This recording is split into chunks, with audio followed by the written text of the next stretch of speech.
So let's begin by settling the body, adopting a stable, comfortable, upright position, serviceable for meditation. So think about keeping our feet flat and our back straight, torso open, hands in the lap, right over left, with the palms upturned and the thumbs gently touching.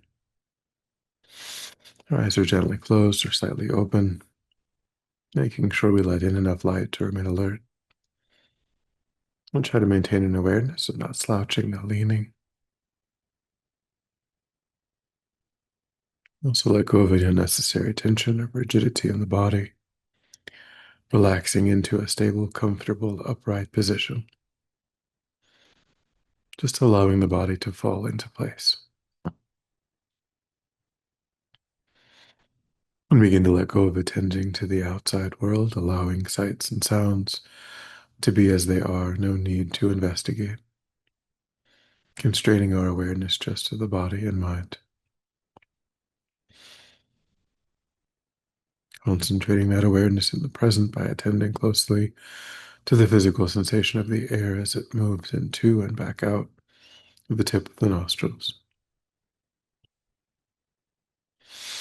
Noticing quickly when anything other than that one physical sensation is arising in the mind.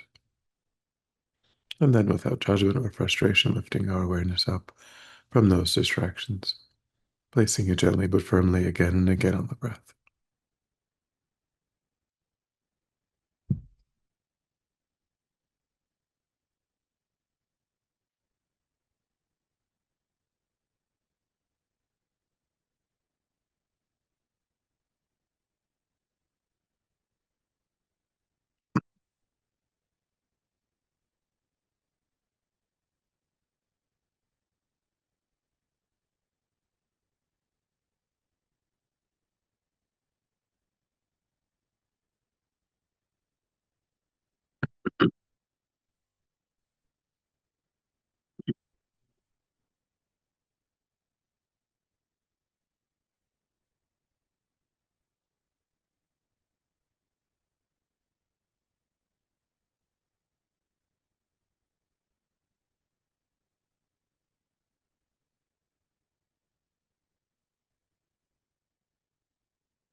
And when the mind feels more calm, generate a broad and altruistic motivation for our time.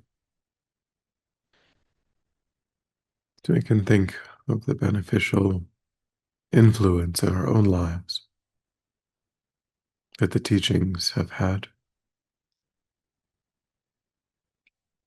We recognize that the Buddha himself was motivated by great love, great compassion, the mind of bodhicitta,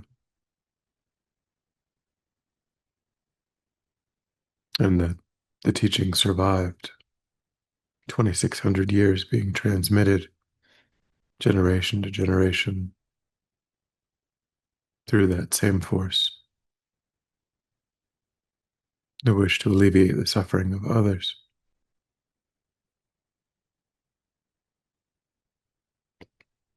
There's no greater motivation. The benefits of bodhicitta cannot be exaggerated.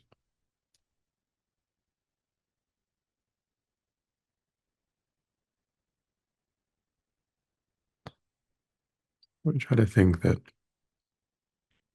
the purpose of cultivating bodhicitta is to have that same courageousness, that same fortitude,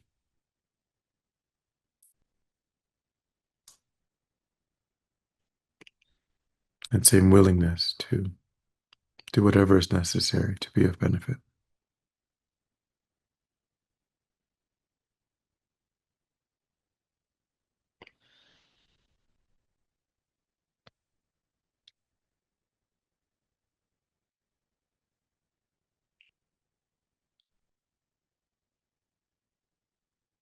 And with that motivation, we continue exploring the 7 point cause and effect meditation for developing bodhicitta. We begin with step 3, which is to repay the kindness of sentient beings. So we take a moment to review steps 1 and 2, recognizing all sentient beings as having been one's mother, one's father, one's caregiver.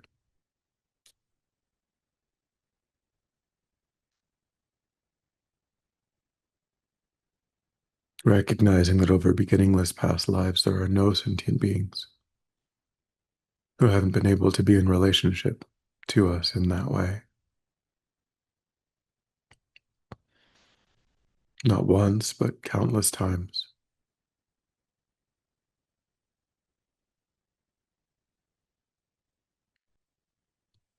And then we think of all of the ways in which we've benefited from those relationships.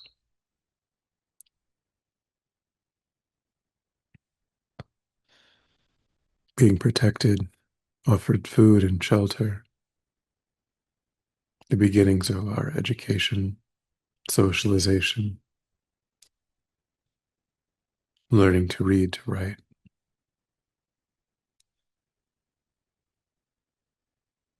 being cared for when we were sick,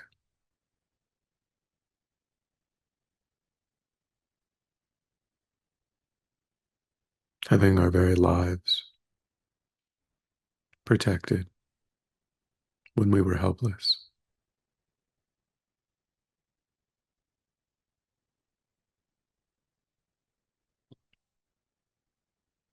And if we focus on those kindnesses,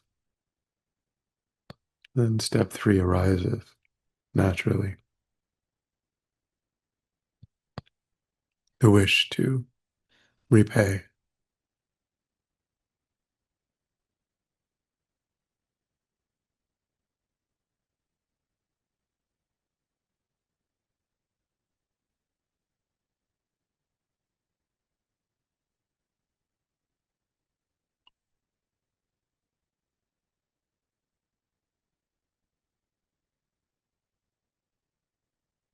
So we think that when the thought to help sentient beings arises, of course, one way in which we can help is with their immediate needs,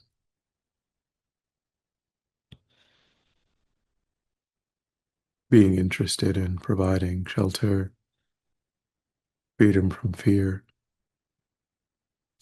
basic goods and services.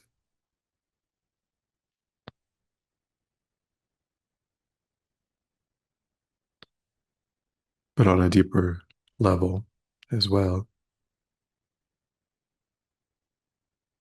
those ways of helping would only go so far. Those sentient beings would still be subject to all the general and specific sufferings of taking rebirth in an uncontrolled fashion within samsara.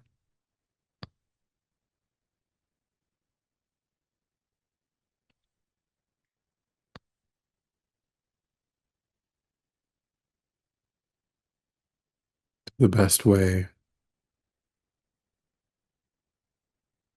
to truly be of benefit to sentient beings is to help them to create the causes and conditions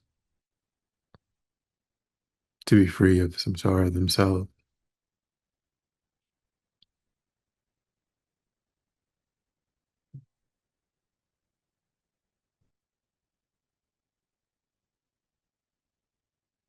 So we think that one way in which we can do that is to embody the path well, ourselves, so that people around us can see the benefit, see positive changes, can connect our ethical behavior, our kindness, our compassion, our generosity, our patience to our spiritual path and maybe become inspired.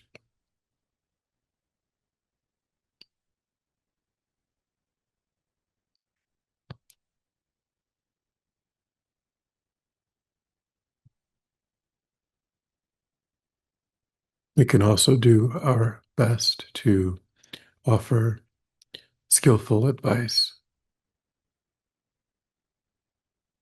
when people around us are going through hardship, seeking solutions to difficult problems.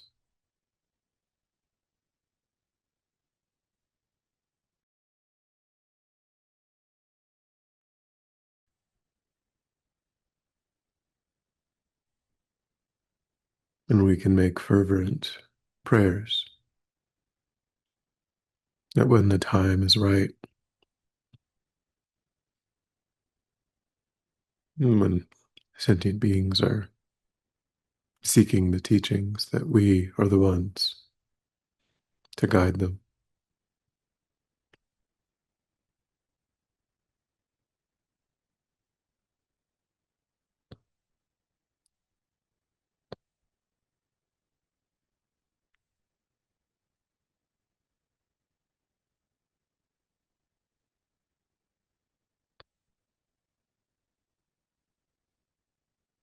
To give rise to a genuine interest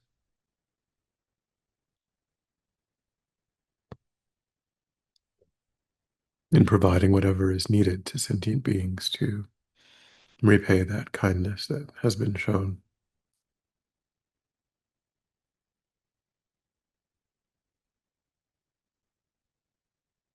In particular, recollecting that to be in the best position to repay that kindness depends upon practicing the path oneself,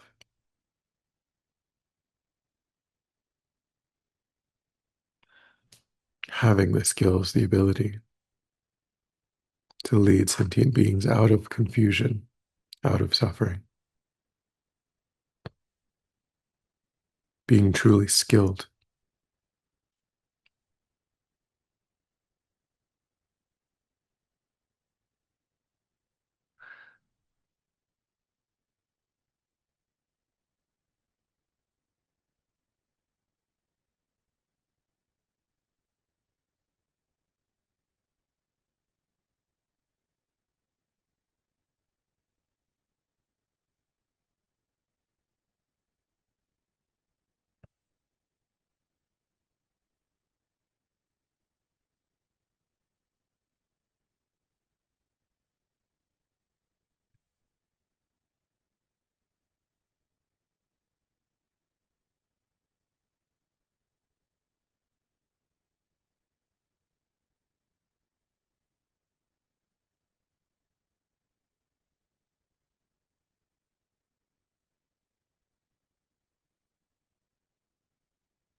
The fourth step is to cultivate loving kindness.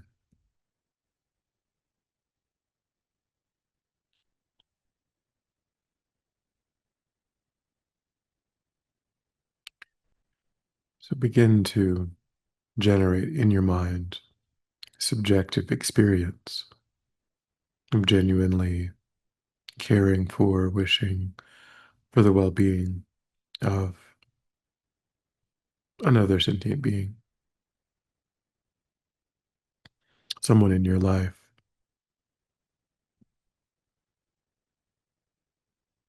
you feel you have close to unconditional love for.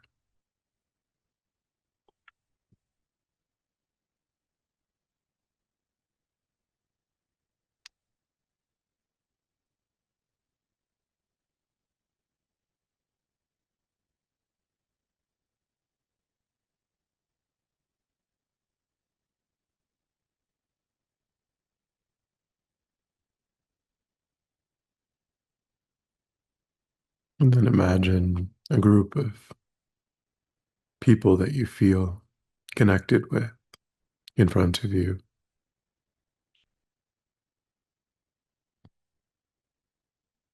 And try to relate to them through that lens,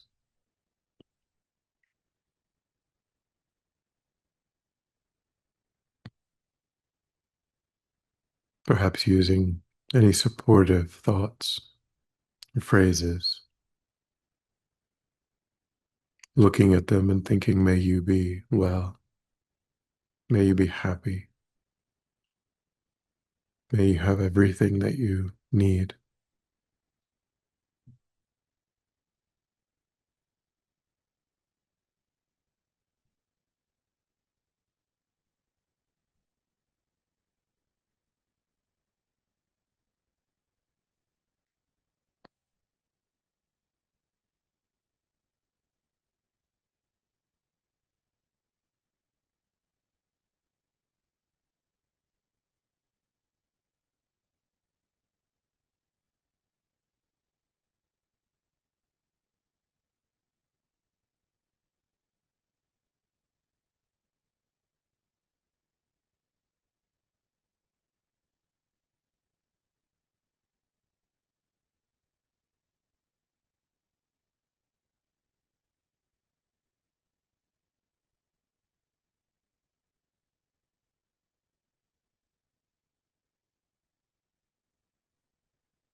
Gradually begin to include people more and more distant,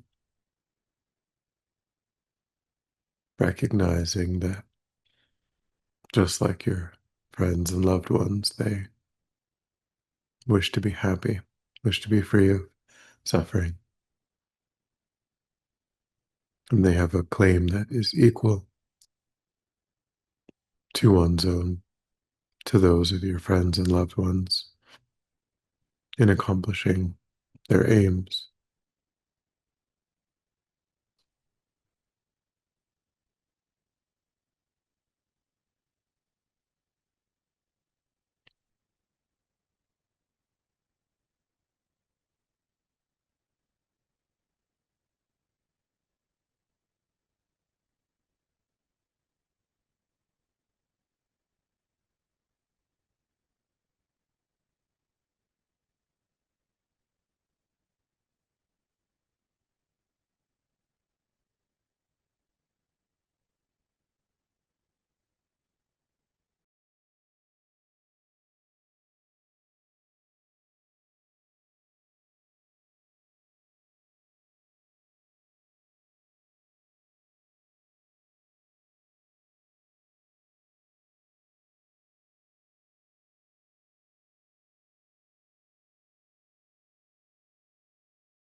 and continue expanding a sphere of your loving kindness to even encompass those that you have conflict with,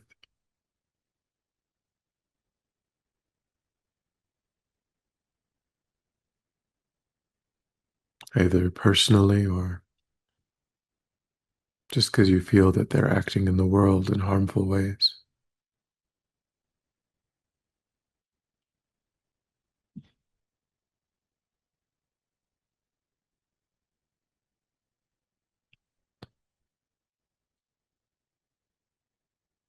Recognize that if they themselves were truly happy,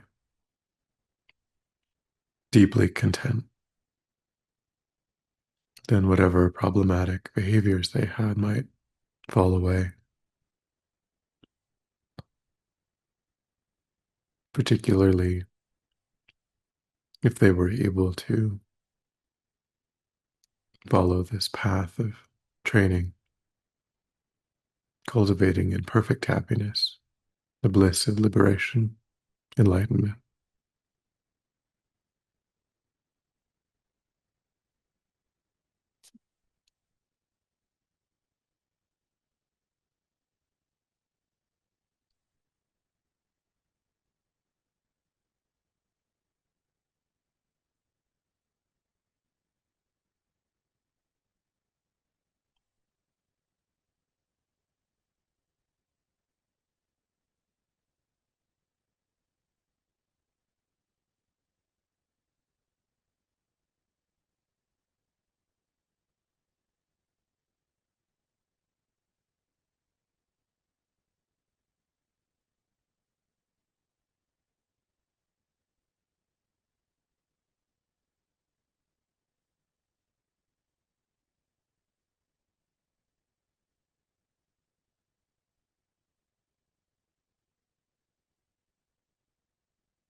And then generate an understanding in your mind that everyone that you come across in your daily life just wants to be happy and is doing everything that they can to accomplish that.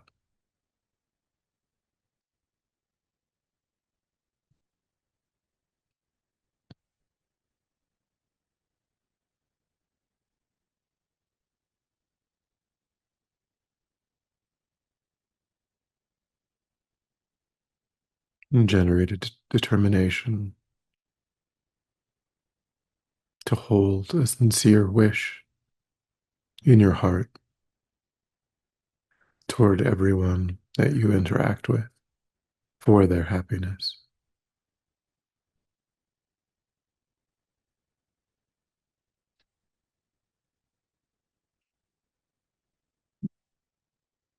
And try to absorb your mind in that determination.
And then when you're ready, we'll come back together.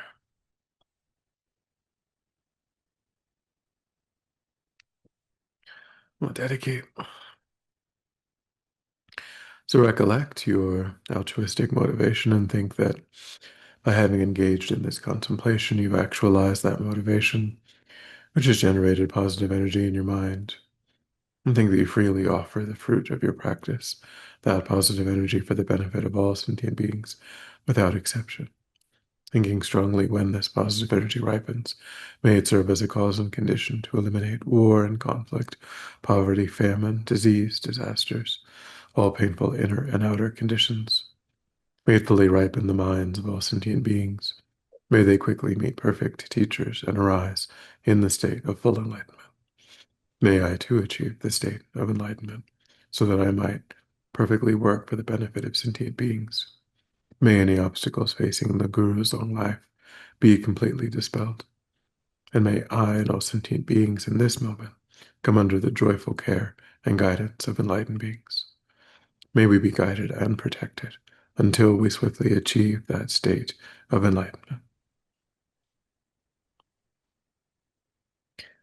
Thank you.